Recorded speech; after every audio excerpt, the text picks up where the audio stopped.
کیا قرآن کی جو حاکمیت جس کو آپ نے یہاں پہ بیان کیا ہے صرف کلی اصولوں تک محدود ہے یا جزوی اور عملی احکامات میں بھی قرآن مجید آخری اتھارٹی؟ یعنی اگر کبھی کوئی ایسی چیز اس پورے کے پورے کارپس میں سے جو آپ نے بتایا وہی خفی ہو، جلی ہو، یا پھر امت کے علماء ہو یا ان کی آراء ہو یا خود پیغمبر، کوئی ایسی چیز سامنے آ جائے جو جزوی فہم قرآن کا اس کے اندر کوئی ترمیم کر رہی ہو یا کوئی عمومی اصول جو ہے اس کو تبدیل کر رہی ہو، تو اس میں بھی یہ نہیں ہوگا یا کلی طور پر کسی چیز کو اگر وہ ہلاتی ہے تب قرآن مجید کی حیثیت بحال نہیں رہتی؟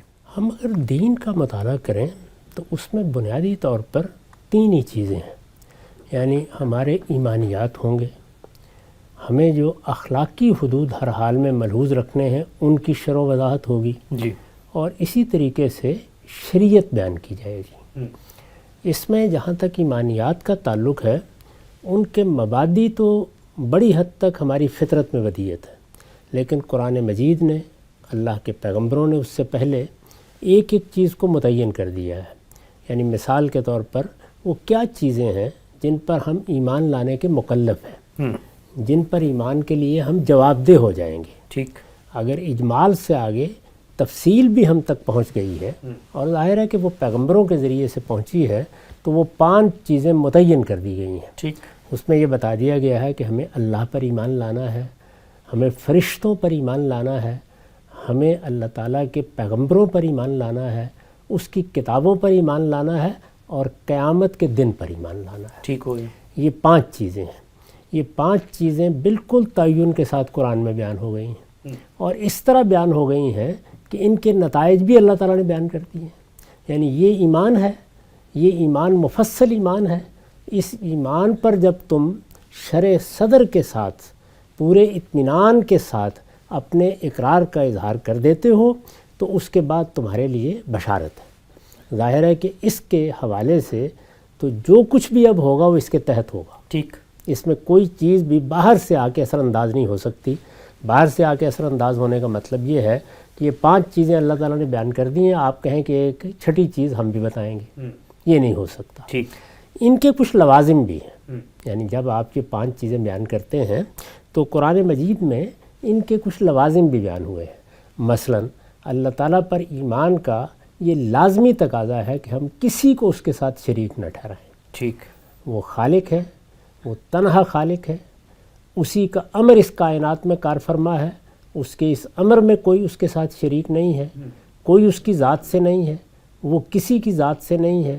وحدہ لا شریک پروردگار کو ہمیں ماننا ہے. ٹھیک، تو یہ اللہ تعالیٰ پر ایمان کا لازمی تقاضا ہے. کوئی شخص یہ کہے کہ میں نے اللہ پر ایمان کا اظہار کر دیا اور اس کے ساتھ وہ کسی کو اس کا شریک ٹھہرائے، ٹھیک، کسی بھی پہلو سے اگر وہ شریک ٹھہرائے گا تو اس کا مطلب یہ ہے کہ وہ اللہ پر ایمان ہی نہیں لایا. ٹھیک ہو گیا. اس پہلو سے اگر آپ قرآن مجید کا مطالعہ کریں تو آپ کو شرک اور توحید کی بحث ایک ایک آیت پر نظر آئے گی.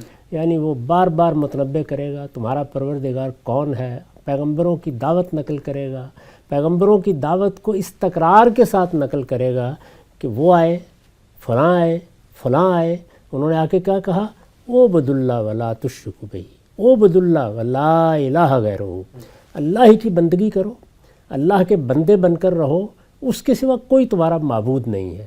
تو اللہ تعالیٰ کے بارے میں یہ سب باتیں قرآن مجید میں اس طرح بیان کر دی گئی ہیں کہ اب نہ ان میں کسی کمی کے لیے کوئی گنجائش ہے نہ اضافے کے لیے کوئی گنجائش ہے.